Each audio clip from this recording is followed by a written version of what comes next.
Adam, Kate. We're back. Yeah, episode 2. So, Kate, I just want to, clarify a little bit with the viewers. You are the operations manager for First Landings, but you're also the co-host of Runway Live. So, awesome. I think that probably had a lot to do with us being able to get a sponsorship, so thank you. Oh yeah, without her, we wouldn't have it. Adam's back, founder of First Landings. Kate, you're a private pilot currently, and you're working on your instrument rating, right? Mm-hmm. So how many hours have you got so far? I'm right at 100. 100 hours. So you'll be getting a shirt like Derek was wearing in the last episode. Yep, 100-hour shirt. Yep. What's your favorite location that you've flown to? I asked Adam this on the last one, and he was like, oh, there's so many. But for me, it's like the stick-out one for me was Key West. Honestly, I think Jekyll Island. Jekyll?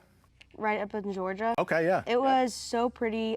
You can go land there, rent a golf cart, and just drive around the island, and it's so fun. Didn't they lose a nuclear warhead up there at some point? I think somewhere in that area. I think it was somewhere around that area. Just watch out for the green water, Yeah. If it's bright green and glowing. I fly airplanes, so I live on the dangerous side. So we actually, speaking of Jekyll, we took a group up there once. Like probably about 8 of our airplanes, all full of students and everything, spent the day. Yeah? Everybody was renting golf carts all over the island. I think we had a couple guys go play a round of golf. Was that one of the Bravo Busters? Actually, it was predates Bravo. Okay. Yeah. Okay. Yeah. I remember the predates Bravo that. Busters down to Key West. We did a 4 or bunch. 5 years ago? Yeah, something like that. Yeah. It was definitely pre-COVID. Yeah, it was pre-COVID. Yeah, because we do every month a group fly out, kind of as something fun to do for students, instructors, and. I definitely remember one of the Key West ones because I didn't get to go on. Well, we did. Gosh, group. Not to go off track, but group trips all the way up to North Carolina, Key West. Yep. So, let's get into the pilot private process, if you would.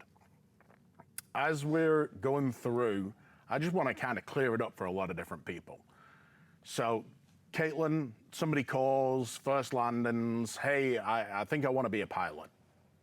Kind of hit me with a little bit of what the process starts with. Yeah, we kind of walk them through all the steps in a small way because usually when you're thinking about being a pilot, there's so many different things that you have to do, like getting your medical, starting an online ground school. There's all this information about how many hours you need to get your private pilot.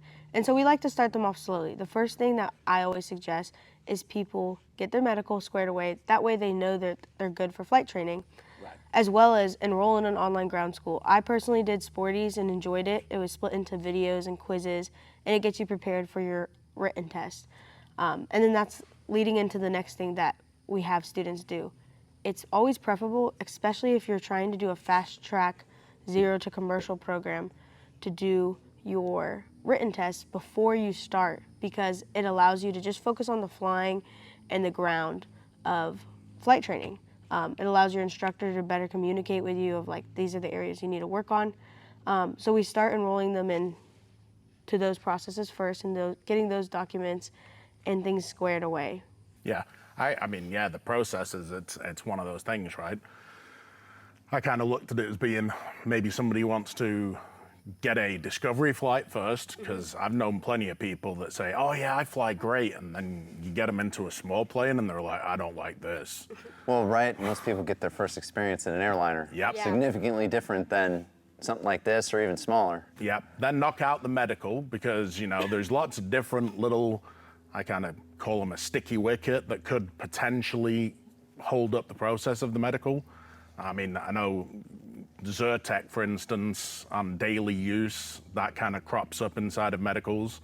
And that's just something that's as simple as, there's lots of people that suffer from allergies, but that little pill that could potentially create a problem. So always good to go ahead and get the medical knocked out. You don't want to get to solo to find out, oh, I can't get a medical. No, and we're, at First Lane, we're partnered with a great doctor just up the road that, I mean, we send all our students to. Well, that's going to be one of the future episodes, right? We've already spoken to Dr. Weaver, and he's willing to go ahead and come in and answer a few questions, and That'll be a good one. yeah, I think a lot of people, a lot of pilots, get a little worried when you say, "Oh yeah, it's time to go see the DME," and that they want to issue a medical to you. They're not looking for a reason not to. So I think that'll be a good episode for everyone to just kind of realize they're a person too. They're probably a pilot themselves. Yeah. And kind of lower that anxiety point for some people. So. Yeah, most of our students go to that AME and they really enjoy him, and it's a smooth, easy process that we have with him, which makes that time a little bit less stressful rather than just trying to figure it out on your own. And Caitlin totally just corrected me without saying, "Hey man, you said it wrong. It's an AME, not right. a DME." I try to be sweet. You know why the DME came up, right? Why? Because I've been studying. Oh, for your instrument? Oh yeah, back to studying again. So That's good. Yeah, when it comes to medicals, I'm not unfamiliar with the medical process. So I had 2 hip replacements last year. Oh man, yeah. They got to look into all that then. Yep. It's pretty easy for the most part, Yeah. Give them the diagnosis report, give them the pre-op, the operative report, the post-op, and a letter from the surgeon saying, yes, full recovery. He's healthy. Full recovery, if not better. And they're happy with that. So Now that's got to go outside too, and this is probably something you'll talk to him about. That actually goes to national, Yep. right? Yeah. Yep. So I'll be under review, but he should be able to issue at the actual appointment. So then they just review what has been done, and there's no conditionals or anything. Fortunately, as long as I've got all my I's dotted and T's crossed. So. Awesome. So obviously that's the medical. Written, get that knocked out of the way. Solo, which is that big moment for anybody. I'll be the first one to say I got a little emotional at Kissimmee. I was down at Kissimmee for my solo, and the tower guys knew me. They'd been listening to me. Yeah, and, sure. I've got a pretty distinctive accent, unfortunately. I'm an American with a British accent, which is kind of weird. So one of the guys spiked up and he says, "Are you soloing?" I said, "Yes, sir."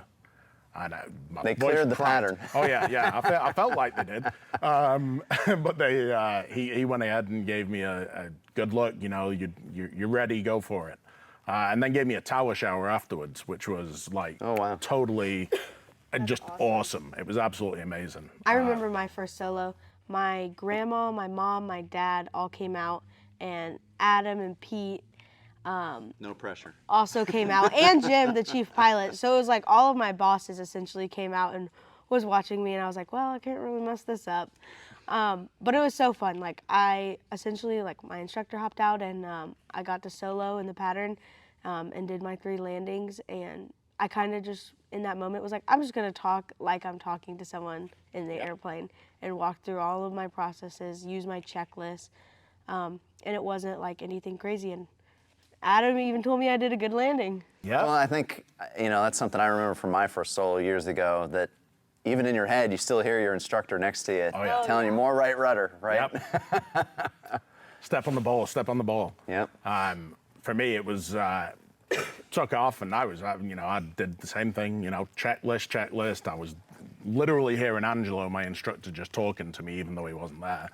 And then I get a traffic, a beam, and it was a Texan, a great big yellow Texan. Wow. And I'm looking, and for the size of a Texan and the bright color, I'm looking and looking and looking. I don't see it, and then all of a sudden I'm like, oh. After what felt like 10 minutes, I finally see the traffic. I'm like, yep, traffic in sight, no factor. We haven't done this in a long time because I don't know what happened to him, but we had a mascot, right? It was Snoopy. It was this, he was probably 3 feet tall, big Snoopy stuffed animal.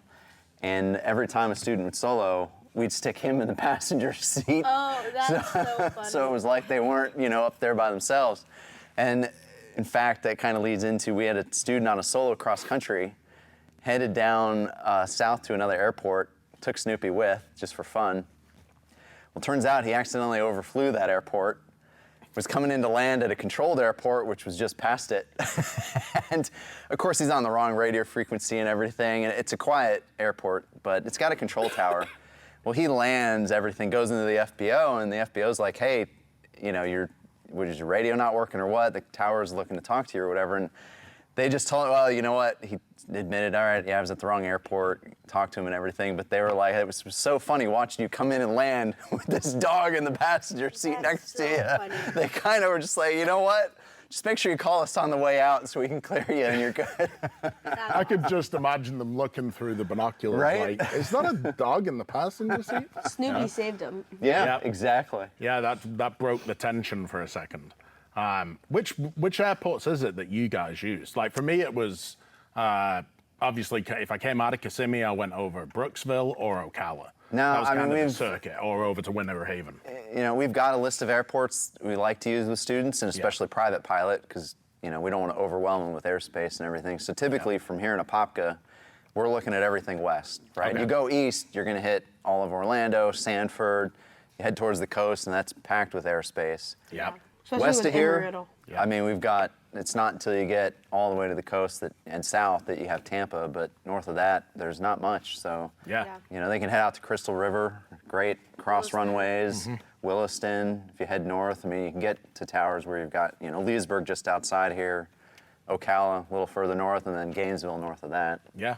And No, we're an it's- uncontrolled airport, so when we do teach controlled operations, our students go to Leesburg, which is like so close. Yeah, Leesburg was. I didn't get to fly into Leesburg. I didn't fly into Leesburg until after my first, or actually after I got my license. Oh, wow. Then I went in, and it was absolutely awesome because to see everybody doing the seaplanes there. We got a little visitor. Yeah. One of the shop dogs. Yeah. We're in a hangar in the middle of Florida, right? I mean, you can't get Wow. much more Florida. Yeah, Yeah. you always have an airport dog, and most of the time they're a golden retriever. Of course they are. I've got 2 of them. Yep. I've got 3, but they don't really come to work with me. No, mine, they're Goldens, right? They're all the time in your Oh face. yeah, so. yeah. They need somebody to say hello to. Yeah. So, you know, obviously solo, hours required. What's the minimum nowadays? Well, same as Pretty it's much always the same been. as Yeah, always been. yeah. I mean, 40 minimum, right? 40 Yep. minimum. And then for solo, I mean, typically a lot of our students, which is surprising, end up soloing. We shoot for between 10 to 15 hours. Yeah, that's awesome. I soloed in 10, and I was kind of shocked. I was like, this is crazy. But in the back of my mind, I was like, well, if anything happened to my instructor, I'm confident that I could land the plane. Yeah, right. Yeah, they're not going to send you up unless they're confident. Oh, yeah. Yeah, I It's mean- so much, like, in your mind, it sounds like small to people who aren't in aviation, but the amount of training that goes into those 10 hours to get there is so good. There's the amount of training period, right? I mean, you've got the training leading up to solo, which is just huge, right? Drinking from the fire hydrant for a second. Yeah. Then you're leading in from solo to start. Now we have to start getting through all of the checkpoints to be able to say, yes, you are ready to get your Right. private. You're Yeah. ready to sit for this exam, which, you know, it's a checkride, but it's an exam. It really is. I mean, you're Yeah. going to go ahead and sit through an oral, and then you're going to go and fly. For me, it was down to Winter Haven, and then, you know, basically do all my maneuvers. And okay, Yeah, you are good now luck. you are now blessed. Good job. Don't mess up. You know. Right. And I remember, I think back to, you know, your private pilot's license is the license to learn. Well, that's right? what I was going to say, right? Yeah. I mean, it's just the first step in a long journey. It's definitely Yeah. your learner's permit for sure. Yep. I remember when I passed my driving test, and my old granddad said to me, he says, you know, it's a license to learn. That's all it is. Well, I'm still learning even today, you know, and I've had it for 30 years-ish. Yeah. But yeah, I don't think there's a pilot out there that's not still learning. It's you've got every day is a new journey. So, check ride. So, any memorable moments from your private pilot check ride?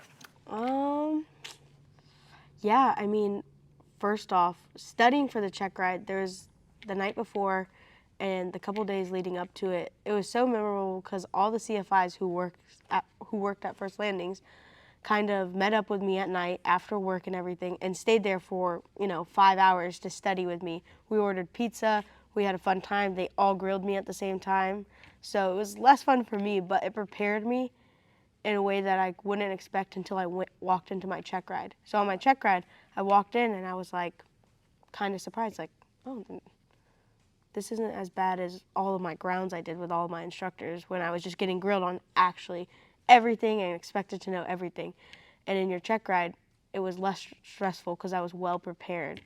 And I would say the best moment was definitely doing that last landing and the DP parking the plane and him being like, you pass, and you're just in that plane and you like want to cry and you're so happy. Oh, yeah. And I did cry. I wanted to cry, but I'll be honest, I did cry. I teared up and I was so happy, and coming back into the flight school and everybody clapping and congratulating me, it was such a good feeling. Yeah. Well, it's the culmination of a lot of training, a lot of time, a lot of sacrifices. Let's be honest, a lot of money.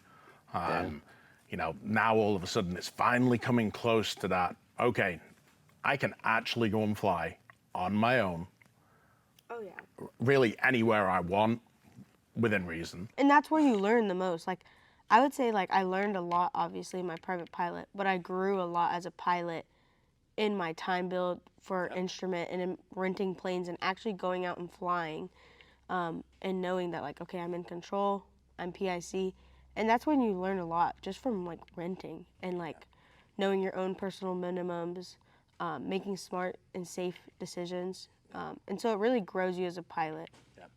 I pretty much spent all of my time in, well, no, it was all of my time in Warriors. And then once I was, I've done my chat ride, I've got my private, I just wanted to go try some high wing. 172, 182, quickly realized I don't really like hanging from the bottom of the wing. I prefer sitting on top of it. And I think everybody's got that, it's a Ford and Chevy thing, right? I preferred the under wings or on top of the wing, sitting on top of the wing. And then I got the opportunity to go fly the Cirrus SR-22 that was brand spanking new. That spoiled you. Oh boy. That thing was like, first off, just huge amounts of power. It's turbo normalized, right? So it was insane. And the amount of new avionics to start learning, crew resource on that was big. Well, that's the kind of plane too. You've got to plan significantly ahead of time, right? It's easy if you're in a Warrior and you're at 8,000 feet, need to descend. You got lots of time, and that you're not going very fast. But now suddenly you're in a plane doing 180 knots. Yeah. In 6 minutes, you're covering a lot of ground. Yep. And the minute you lower that nose to start descending, you go even faster. Faster, yep. So. And you throw the flaps in on a Cirrus, it is quite literally like you just threw two barn doors out. You instantly just feel it. And it's a great plane. I flew that down to Key West a couple of times, and I was like, I'd taken a Warrior down to Key West. AC?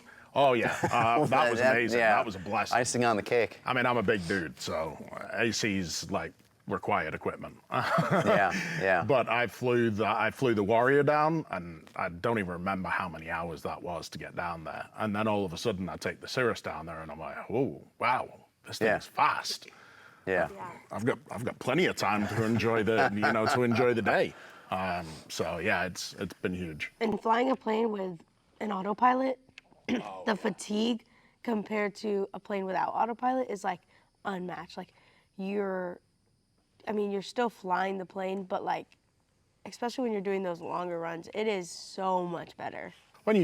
Aside from everything else, just us feeling better when we arrive at destination. Oh, sure. It also comes into the safety factor, right? Mm-hmm. If everything starts to get squirrely, right? Which, we can all say it never should happen, but there's plenty of pilots that have found themselves in that situation. That big blue button that's right there, the level button, can save people's lives almost daily, right? There's a lot of people that just, if they're out there, they start getting overloaded with their, task saturation. Well, let's slow the game down a little bit. Let's cut the power a little bit. Let's go ahead and level out and let me get everything together to make the right radio calls to the right airport. Well, exactly. Right? Yeah. Yeah. And with the Cirrus, you've got the screen literally telling you that this is the airport you're going to. Well, wait, I'm not supposed to be going to that airport. So Yeah, that's how the Piper 100Is are, honestly. Like with the G3X and the autopilot, like it really helps our students. yeah, these things look amazing. Oh, well, I mean, the advancement in avionics over the last 10 years has been phenomenal. I mean, we went from virtually the only aircraft with the screens were G1000s that cost hundreds of thousands of dollars to now you can throw a G3X Touch in anything. And personally, I think they're far and above better and easier to use than a G1000. Yep. Now, the first time I'd seen one of these was, what, a couple of months ago? Yeah. When we started talking about this podcast. And I sat in it and, wow, I was like, yep, this is nothing like the 1973 Oh, man. Warrior that I was learning in. So, Yeah, all the round dials. When I learned to fly, we were still using Loran. Yep, it's crazy. Loran and VORs. So, as the manager of First Landings, what's your number one tip for somebody that's wanting to start flying? Focus on your ground school. Like I would say that the flying part tends to come easier to a lot of people. Like once they get the proper training, the ground is what people might not focus on as much, and it really kicks them in the butt because like knowing the ground and knowing the books and knowing the fundamentals is so important. Yeah, I knew somebody that had 110 hours by the time he finally got his written.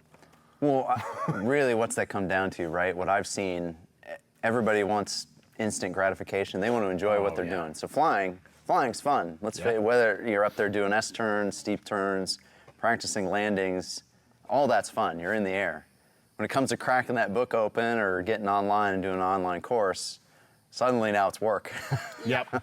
And nobody really wants to sit there looking at a book. Right. But it needs to be done, right? Well, it has to, right? Yep. Because there's so many fundamentals in there that you have to understand. Sure, you can fly the plane, but how? Like, what is taking place every time you do those maneuvers, and why are we doing them? Yep. Yeah, it's probably the most important part before it comes to flying the plane. You know, chair fly, learn the books, then go flying. And learn the aircraft. Like, Yep. I think one of the most beneficial things I did was one day when they were doing 100-hour, I went out there and like watched and got to see inside the cowling, and it was like made so much more sense than just like a picture of a part on a book. Yep. Rather than just knowing the different parts on the airplane and how they work together. Well, that's something interesting for like you, Adam. Sure. You know, husband, father, founder of First Landings, CFI, CFII, MEI, and then mix into it all the mechanics qualifications that you've got. Yeah. So, I mean, just getting into the nuts and bolts of the plane, truly the nuts and bolts of it, is something that I wish every single pilot could actually get a chance to go out there and go and see everything that goes into one of these. Because most pilots, you know, I have no idea. They open the cowling, the check oil. They know where the pieces are, you know, okay. Maybe. Yeah. They should do, let's put it that way. Yeah, they should. know where the pieces and parts are, Yeah. and they know how to say, well, it's a, you know, carbureted engine or it's a fuel injected engine, and it's, Right. you know, but that's just because they were taught to say Yeah, and they saw what a those picture things are. Yeah. in the book. And really wrapping your head around it. I want to get my hands dirty with everything. With these, it's not so easy. So, what's your common stumbling block that you do see with the students? Let me guess, written. Yeah. Written. Everybody It waits always till the comes end. back to Yep. the ground. Written. That's why it's like really pushed at like if you can get it done prior to starting your flight training or in the very beginning before you solo, you need to get that written done and out of the way. Okay. And the ubiquitous plug. How do people get in touch with First Landings? Well, we have our website, firstlandingsaviation.com. You can call, email.